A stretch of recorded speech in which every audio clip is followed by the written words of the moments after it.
Smart शाळा presents. नमस्कार, माझे नाव विज्ञान प्रवीण मुंजमकर आहे। मी पहिलीत आहे। मी एक कथा वाचून दाखवतो। एका ट्रॅक्टरात दोन बेडूक होते। एखादा त्यांना पाण्यात दोन खांब दिसले।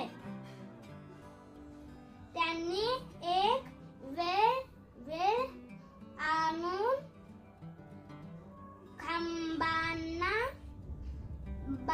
बांधली। वेलीचा शानदार झोपाळा तयार झाला। दोघेही बेडूक त्यावर बसून झोके घेऊ लागले। रोज काय गंमत झाली। अचानक तो झोपाळा उडू लागला। हे दोन खांब नसून एका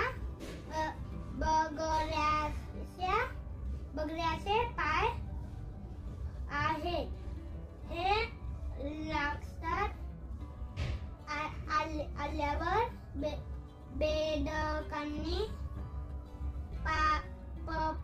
पटापट पाण्यात। मित्रहो, व्हिडिओ बघितल्याबद्दल धन्यवाद। कृपया लाईक करा, शेअर करा, कमेंट्स करा आणि चॅनलला प्लीज सबस्क्राईब करा। थँक्यू।